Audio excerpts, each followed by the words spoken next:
The Sabres battle the Flames on Thursday night, and there's a very interesting thing happening in goal. We'll get to it when we come back here in the Locked On Sabres podcast. Your Locked On Sabres, your daily podcast on the Buffalo Sabres. Part of the Locked On Podcast Network, your team every day.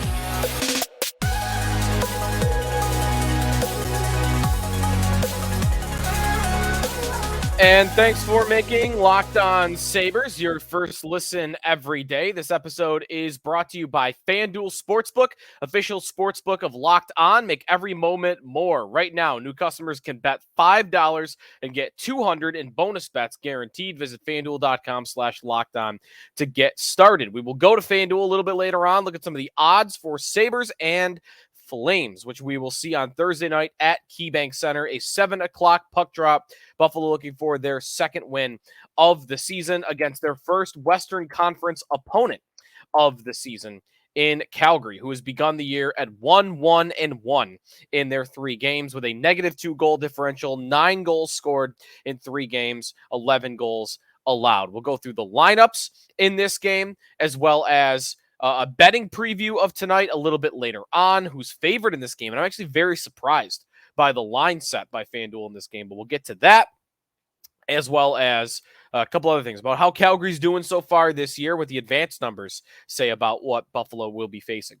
But I do want to start simply with who's in goal, because I think it is super interesting what Don Granato has decided to do with his goaltender for this game. It is going to be Devon Levi.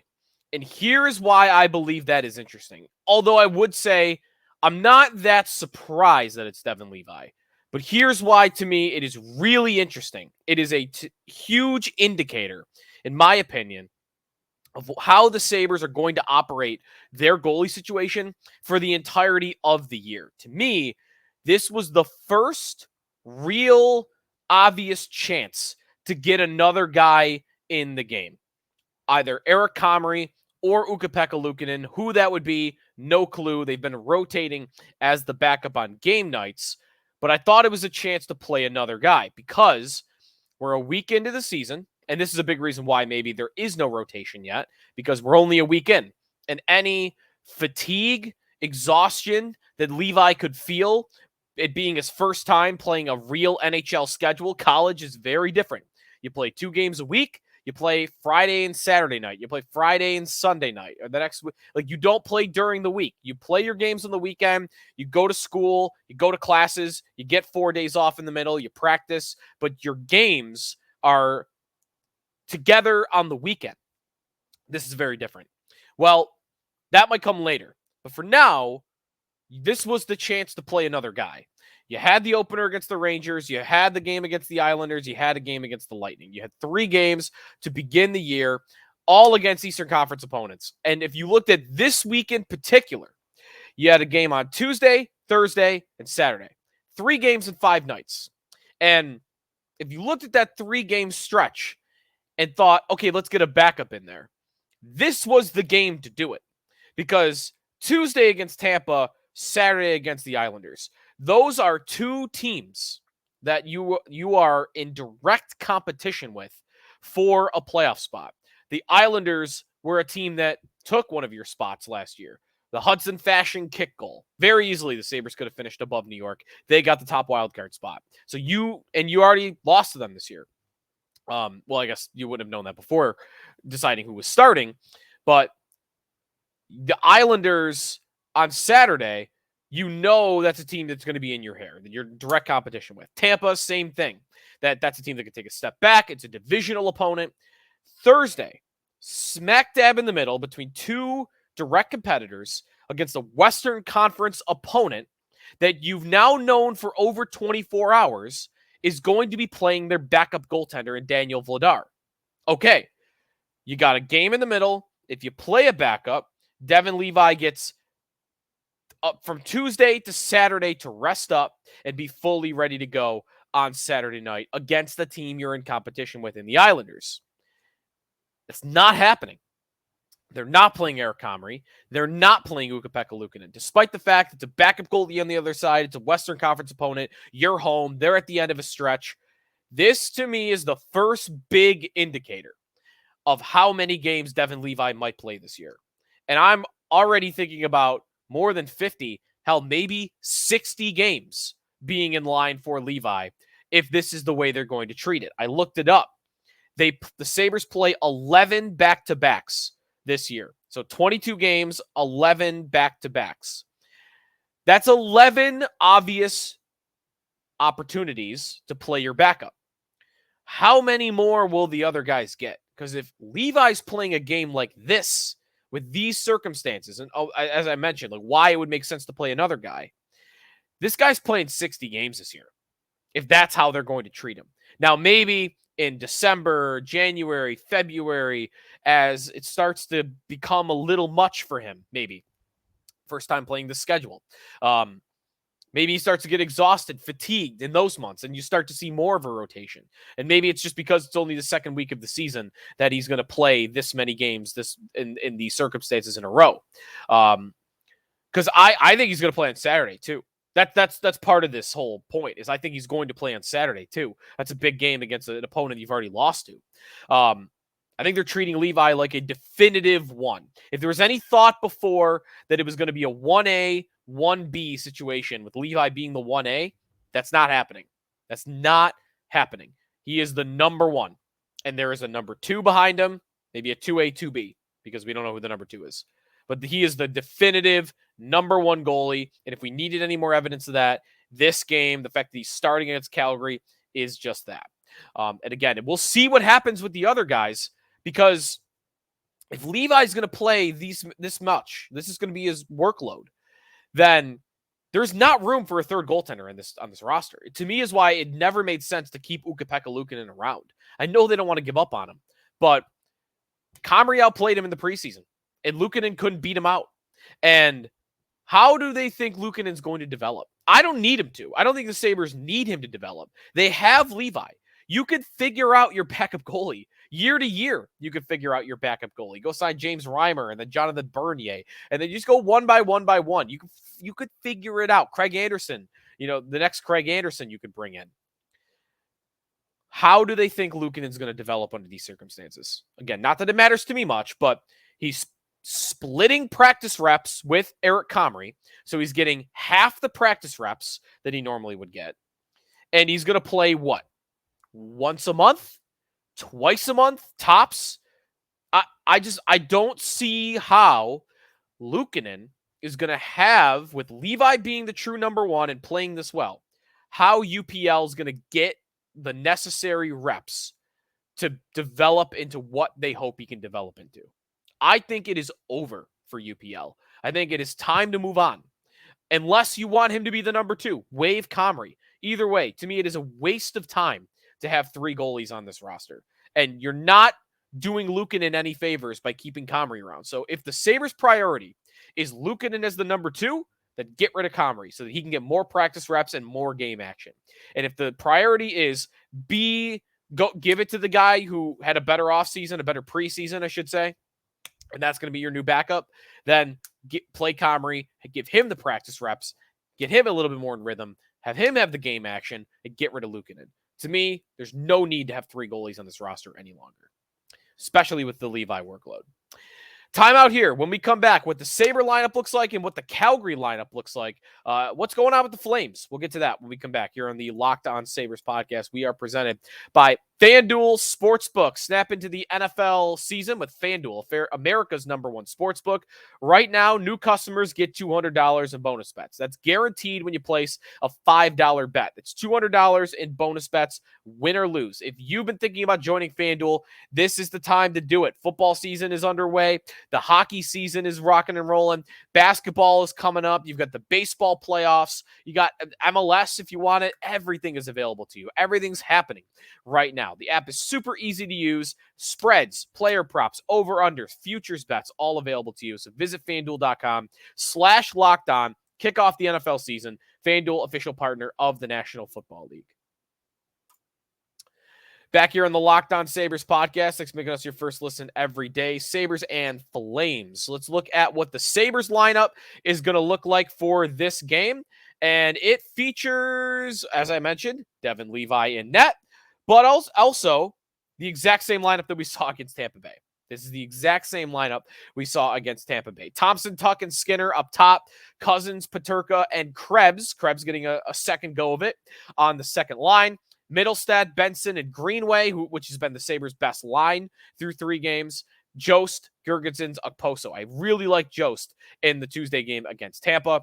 Now, on the blue line, the one question mark we had injury-wise going into this game was Matthias Samuelsson. He left Tuesday's game against Tampa in the third period with an upper body injury. There might have been a thought that he wouldn't play. He's had injury history, has an injury history, but he is good to go. He practiced, and he's going to skate with Dahlin in this game. Owen Power and Henry Jokiharju, Connor Clifton and Eric Johnson, and as I mentioned, Devon Levi in goal. We don't know yet who will be the backup between Luukkonen and Comrie. We probably won't know until they take the ice.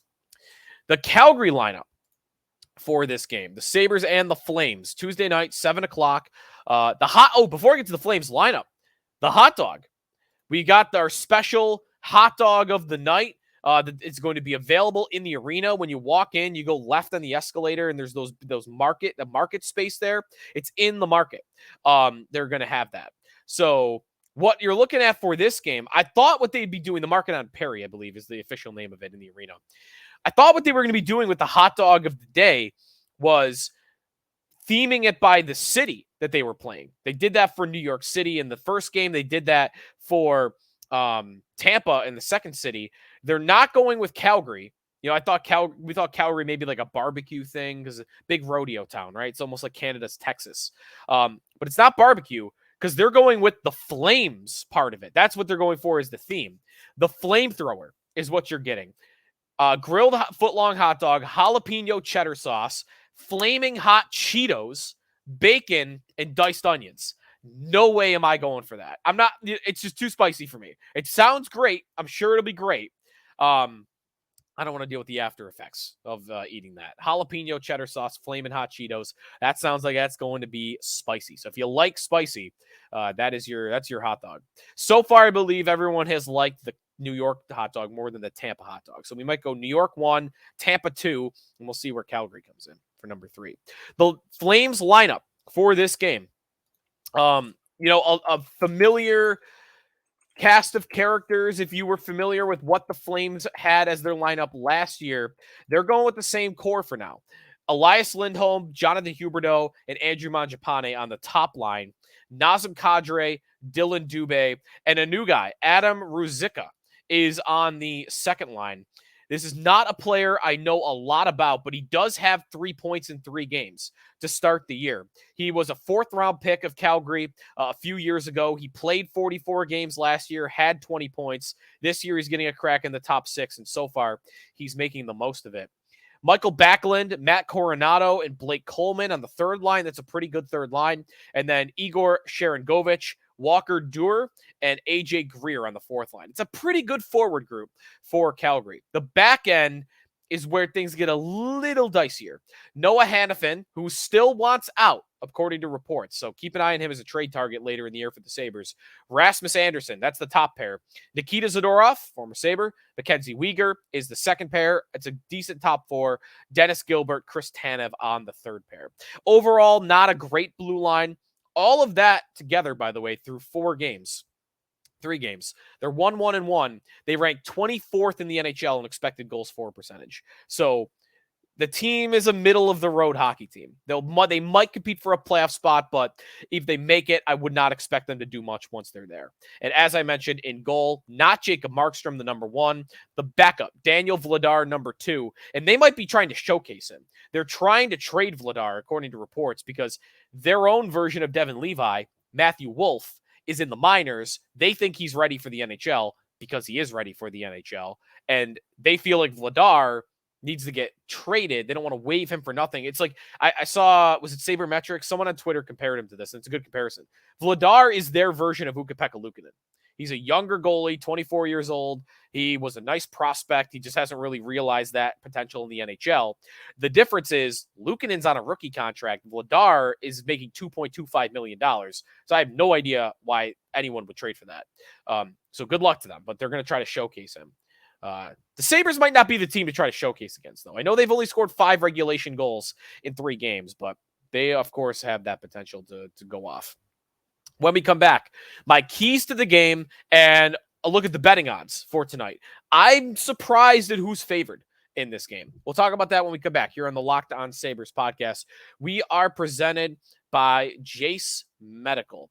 There is a lot of uncertainty in the world today, and it's important to be prepared. The Jase case is a personalized emergency medication kit that contains 5 essential antibiotics to treat the most common and deadly bacterial infections. You can also customize your case and add additional life-saving medications based on your unique needs. Jase Medical now offers customize your Jase case with dozens of add-on medications. Choose the medications that best fit you and your family's unique needs. Jase is continually working to expand their medication offerings. In the most recent efforts, they added ivermectin as an option in the Jase case. Gift cards, you can buy a gift card for family or loved ones so they can get their Jase case of their own as well. Birthdays and holidays aren't too far away either. So go jasemedical.com. Enter the code LOCKEDON at checkout for a $20 discount on your order. Promo code LOCKEDON at jasemedical.com. Final segment here on the Locked On Sabres podcast, Sabres and Flames. And I'm surprised at who's favored, but I'll get to that in a moment. First, my keys to the game that the Sabres, I think, need to do to beat the Calgary Flames. Number 1, Pepper Vladar. Pepper Daniel Vladar. Vladar, to me, is just a guy. He's not a great goaltender. He is a backup goaltender. He has a career save percentage in the NHL in 55 games of .898. Last year, his worst year as a pro at .894 in 27 games in his second year in Calgary. The Sabres are lucky. I don't think they're going to be a team that gets a lot of backup goalies anymore. They have been in the past, but they are going to get more respect now. This is a game where the better goalie by far, Jacob Markstrom, is not playing backup goalie. They should have done more of this, I think, against Tampa. Jonas Johansson's not good either. Throw the puck at him. You get a quality scoring chance. JJ Peterka had a 2-on-1 chance on Tuesday that he should have shot it on. That same play, 2-on-1, the defenseman taking the pass away, rip it. This is not a good goaltender. You can beat him. So Pepper Vladar. Number 2, a 60-minute effort from Dylan Cozens is a key to the game. Cozens has been struggling a lot. He has the lowest expected goals for percentage on the Sabres through 3 games. And I hope that overtime goal is going to be the monkey off his back and he's going to free him up a little bit, play a little bit looser, and be the player that they need him to be because he's vital. And Tage Thompson, you might say, get him going too, but he's playing well at least. He's getting chances. He's possessing the puck. Cozens, to me, is not doing a lot well at all. So get Cozens back on track. And then number 3, use Krebs in the shutdown role. It drove me nuts that the Sabres used the Thompson line to close out that game on Tuesday. Krebs is going to play wing with Cozens, but at the end of the game, and they did this before the Thompson line went out on Tuesday, use Krebs as your shutdown centerman. There is no debate. He is their best defensive centerman. Better than Cozens, better than Middlestat, better than Thompson. Use Krebs in that role, move him away from Cozens if you have to, or put Krebs at center when you get down to the final 2 minutes. Either way, I want to see Krebs on the ice when it's time to put the game away. To me, he is their best defensive centerman, defensive forward, I should say, right there with Jordan Greenway and others. So those are my keys to the game. A look at the betting odds for this game. The Sabres are an underdog, and I am surprised by that. Plus 104. The Flames are minus 125 on the money line. The over-under 6.5 goals, with the over being minus 128. I like the over in this game. I know you got to bet it with minus money, but I think the Sabres are going to start to score some goals here. I'm surprised Calgary's favored. I don't think they're much better. In fact, I think on paper, the Sabres are a better team. And when it comes to the advanced numbers, they're the same so far this year. And Calgary's on the road, and they've been on the road. They play, they're on this East Coast trip, I should say, for them. And, what have they done so far? They were in Washington on Monday. They were in Pittsburgh on Saturday. So they haven't been home since last Thursday. Thursday or Friday, and they still got 3 games to go. Like, they're in the middle of a East Coast trip. So I think they're going to come out flat. I think the Sabres, they played, by the way, extra time. They played overtime and a shootout against Washington on Monday. So a little bit of extra energy spent there. I think the Sabres should be favored in this game. I like the Sabres on the money line, plus 104, to come away with a win here. Anytime goal props, looking at some of those. I like Greenway again. I like that on Tuesday, plus 550. Zach Benson, plus 480 is a nice bet as well. And when it comes to the shot props, I like Dylan, or not Dylan Cousins. Excuse me. Yeah, no, Dylan Cousins, plus 290 to record 4 shots or more. I think he's going to play better. I think he's going to play better than what he showed in the first 3 games. 4 shots on goal, big odds, plus 290 for that to happen. I think it's time for him to get in and start ripping it. And with Krebs on his line, I think Cousins becomes more of a shooter. Quinn and Peterka are good finishers. And on that line, Olsen too, Cousins is the playmaker. Well, now he doesn't have to do that as much. Krebs doesn't even have a shot attempt on the year. He's looking to pass, and I think Cousins is going to be getting more goal-scoring opportunities instead, because now he's got a guy that can fill in with the playmaking. And those are my favorite bets of the night. All right, enjoy Sabres and Flames. I'll be at the arena. I might get talked into trying the hot dog. If I don't, though, if you go to the game, let me know. I want to know. I want to rank these hot dogs, night by night. And so far, given other people's accounts, I think we're going to the New York dog 1, the Tampa dog 2, and we'll see where the Calgary dog might shape in. So if you try it, let me know what you think. I'm itching to know. Or maybe I will. We'll see. Thanks for listening to Locked On Sabres, making us your first listen every day. We'll recap Sabres and Flames next time here on the Locked On Sabres podcast, part of the Locked On Podcast Network, your team every day.